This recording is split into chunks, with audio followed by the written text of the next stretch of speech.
It's time here on Morning Express where we take a look at the whole week in review. A lot has been happening, and joining me in studio to just steer that conversation and take a look at those issues to my immediate left is Professor George Wajakoya. Next to him is Mark Bichachi, and last but not least is Kevin Osido. Thank you very much, gentlemen, for making time to join us here on Morning Express. Thank you. So I'll just start with the latest on matters education. Yesterday, the KICD boss came forward and, he admitted that the distribution of the new curriculum materials has been overwhelming for them. Maybe we can just get your thoughts on that. I'll start with you, Prof. Well, that's a housekeeping matter, right? Yes. And because of logistics, I don't think whether I could be in the right mind to discuss that particular one, because it's a logistic issue. All right. And I don't know whether these people are prepared. Probably I can pass the baton back to you. Okay, Mark. Well, now that I've received said baton, yes, I think from experience, and this is all the way from when we first started free primary education, we know that as a country, the logistics of doing anything in this country are quite massive. Okay. And two, there's always a lot of hitches in terms of, one, human error, lack of preparedness, and then two, just the sheer size of the venture. Therefore, this is not something that is unexpected. It is not too late in the day for them to do something about it. Yes. But what I would expect in the midst of that statement is for the ministry to also say that the schools that have not received the material, what are they doing? Are they to continue with the material they already have, or are kids sitting in these schools fiddling their thumbs? Okay. It's a matter, again, of communication, because one of the things that I think as a government we need to learn is the ability to manage expectations. Yes. Where you set realistic goals and then you overachieve. That's how you get the public to be happy. It's better you tell us you'll do it on the 22nd, then do it on the 19th, then we can congratulate you, versus saying you'll do it on the 2nd and end up doing it on the 22nd, which is a big issue in this country. We need to learn how to set goals that are achievable within the timelines within which we frame it. Otherwise, for me, this is quite expected. All right. I would love us to listen to the KICD Chief Executive Officer on what exactly he said. But of course, I'm waiting to be queued for us to listen to that. But Kevin, when we get to that, he did say that there are around 25,000 primary schools in the country. And I would expect that the government should know there's a number of schools and they should prepare for such things before they even, roll out such a curriculum. What are your thoughts on this? Thank you so much, Ashley. And just to say that probably this is one of the reasons why we have been calling a number of times for stakeholder engagement. Yes. And stakeholder involvement. I know Mark does not agree with me on that, especially regarding issues of public participation and just having different stakeholders, because as we said some time back, and I'll repeat today, is that the education sector runs like a machine. Yes. You need everyone on board. So you need the teachers, you need the principals, you need the education officers, you need quality assurance officers, you need publishers, you need security officers at the gate, you need cooks for the schools and all that. Yes. Because then when you run with one end of it and you forget about the other bit of it, then the machine will not, well, it will move, but it will be dragging back and forth.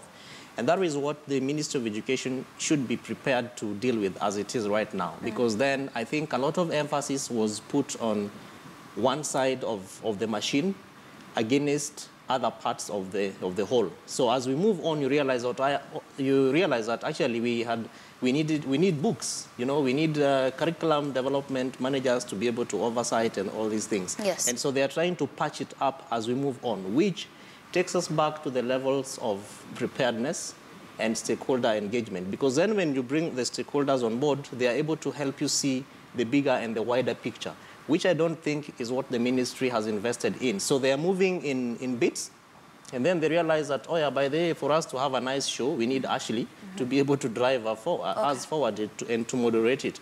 And so that is, in my view, what I think the ministry is going through. But the fact that they've also moved forward to distribute some of those materials is a plus, in my view, because engaging the entire country, really, with over 25,000 is not a small logistical issue. Yes. But I think that the fact that they've also considered it as something that they need to think through is really a reason for me to ask and plead with them to ensure that even as we move forward with this process, let everyone be part and parcel of the machine. All right. Because then that way you're able to identify mistakes, take notes, you're able to learn good lessons, you're able to ensure that everyone does their work. Because look at, imagine a situation where publishers just decided not to publish books.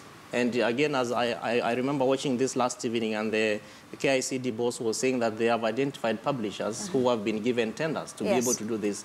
A situation where they just say, okay, we don't think we are part of it because we think we don't want to make mistakes for fear of being, backlashed by the public, because those kind of issues also are concerns that the ministry needs to begin taking into account. All right. So mine is for stakeholder engagement.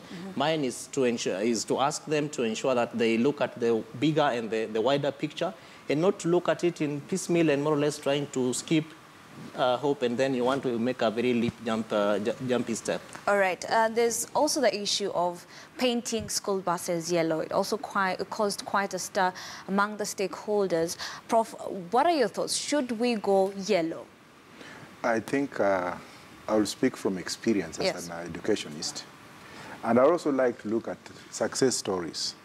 And I would also like to look at how this story of painting school buses yellow started in the US, for example, whereby we had the federal legislation on education, security and infrastructure in schools, and where we had conditions on states to adapt paid on resources and financing for the uniformity, for the sake of security, for the sake of infrastructure, identity. What Matiang'i has done was actually the beginning of a case which went to the Supreme Court some years ago, hundreds of years ago, where the Board of Education decided that all schools in the United States, for purposes of security and safety of school children, were to be identical and identifiable by other motorists, with the regulations to come in that do not move near when kids are alighting from the bus because of their age and because of the guardianship and the responsibility of the state and parents put together within the First Amendment rights. So if we have schools identified, school buses identified, identical in public, then that will minimize the risk of the menace that we have here that Matiang'i tried to stamp out. Now, if you look at the people who are coming out to say, oh, we are not consulted, Matiang'i was wrong, then these are people who are like the Facebook idlers, who will say anything for anything. My friend Umtata kind of mindset, whereby everything has to be a negative.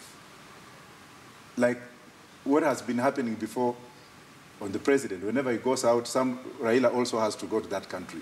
So Kenya is prone of mediocre mentality. What is wrong with Matiang'i coming up with that kind of policy? We have seen so many school buses causing mayhem, driven haphazardly on the streets.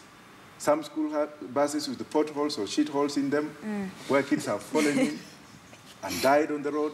Yes. So, to me, I think the bulldozing part of it is what I like about Matiang'i. Some things have to be done, whether you want it or not, for people to come and to adapt it. All right. So to me, I'm with Matiang'i on that one. All right, Mark.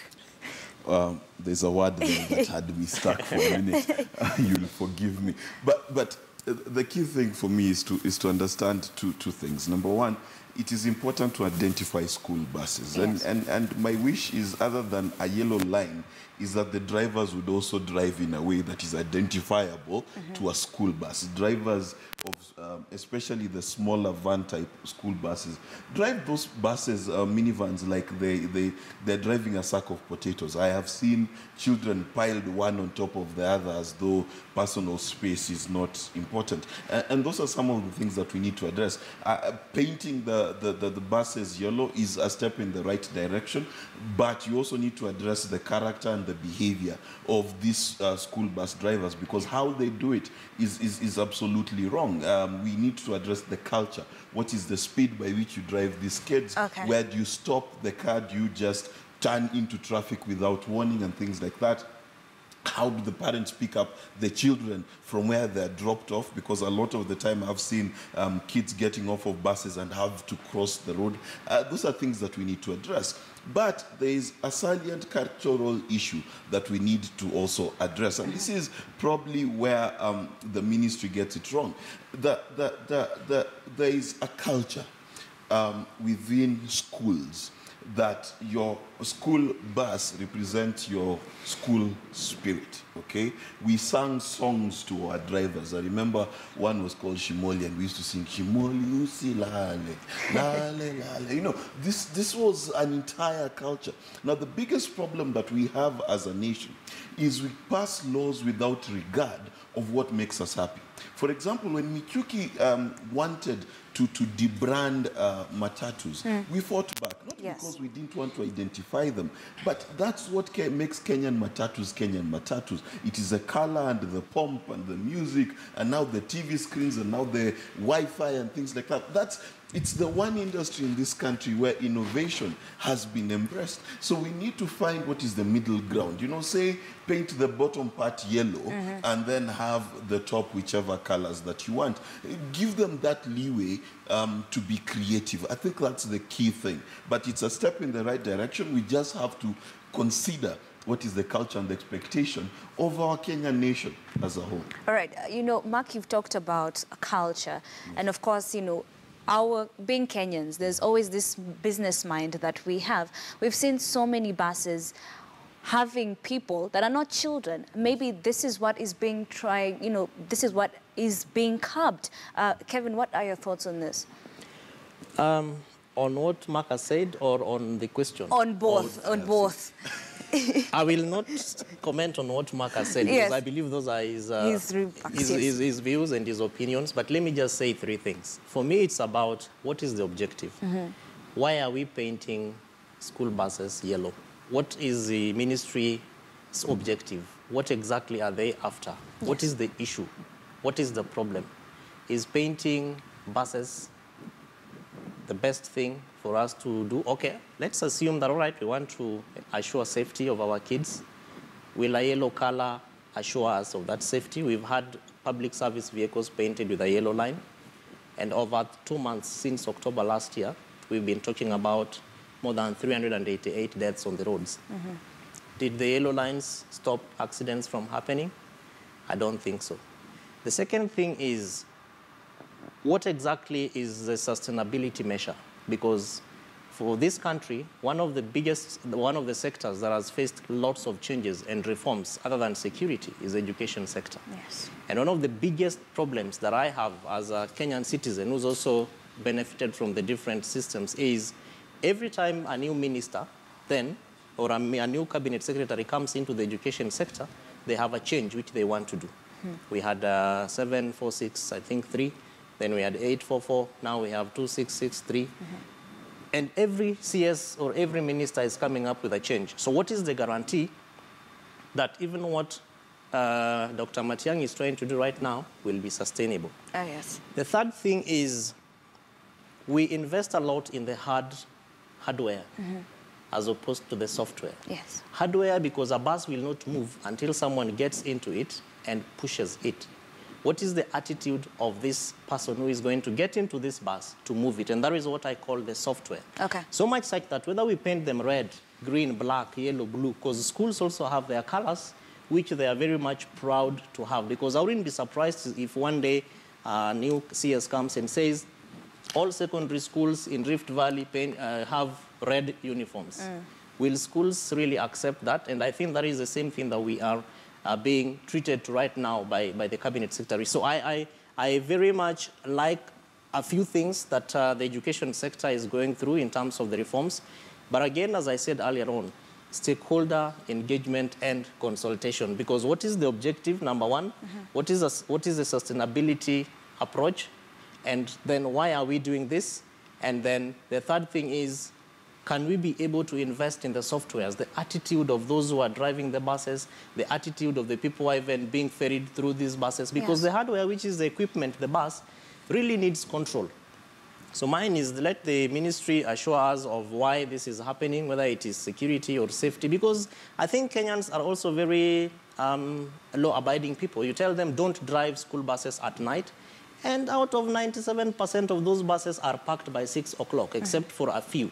So why would this, what is the crave, what is the drive, what is the zeal spirit behind painting school buses yellow? I think the objective needs to be clear, so that then every Kenyan can help the ministry to be able to, including parents, to be able to drive this process to sustainability. All right, we have to take a break.